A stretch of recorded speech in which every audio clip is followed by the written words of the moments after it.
Good evening. It is me, Sam Hocking. It's me, Luke Woodyard. Sebastian Agostino here, and you're watching CBA News.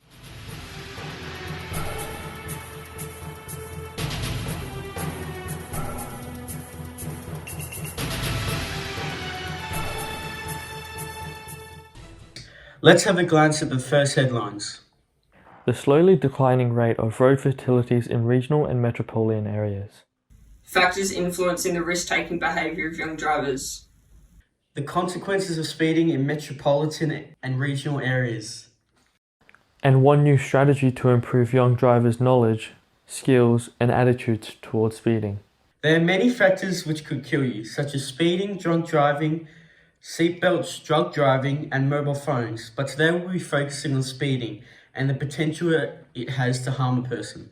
The slow decline of road fatalities in regional and metropolitan areas. For further information, we have our reporter Luke Woodyard. Luke, kindly update our viewers.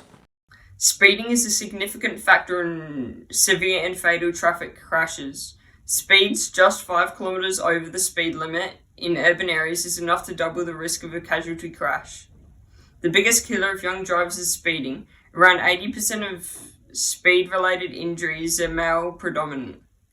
Young drivers, aged 17 to 25 years old, represent 1/4 of all Australian road deaths, but are only 10 to 15% of the licensed drivers' population. The blue line in this graph shows us a slowly declining rate of fatal crashes in Western Australia since 2002. Teens aged 17 with a P1 licence are 4 times more likely to be involved in a deadly crash compared to a driver that's 26 years old. Many factors influence young drivers' behaviour towards speeding. These factors include social and situational influences, exposure-related influences, and the characteristic of the young drivers. Among the young drivers, some characteristics influence the crash risk. There's also several other factors, including core and modifiable attributes, situation assessments, and decision-making skills, and also the driver's behaviour. Here are some examples of where a young driver might speed, including their friend in the passenger seat influencing them. The driver may be under the influence of alcohol. It could be during the nighttime, meaning that the driver could take greater risk. Or it could be as simple as the person driving likes the feel of going fast. The worst thing isn't the speed, it's the consequences of speed, which may cause not only harm to you, but the people around you. Here are some examples.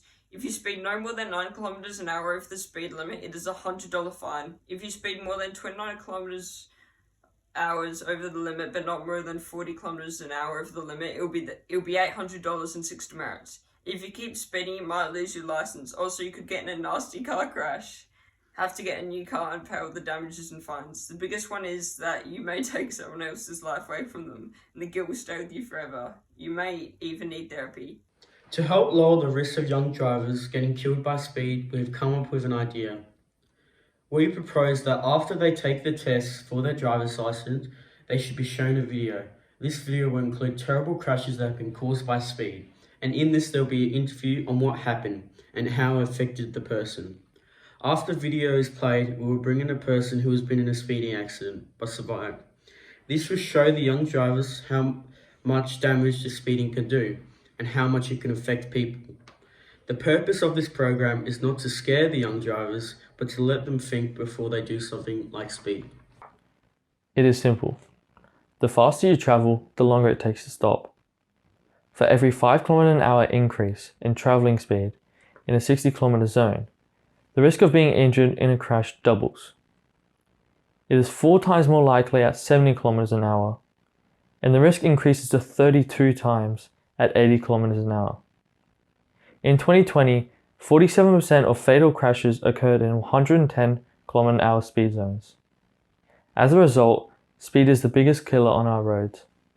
We believe with enough showing of young drivers the dangers of speed, soon enough we will see more and more of a decrease in speed-related deaths. That's it for today. For further information on speeding, you can check wa.gov.au. Till next time, take care.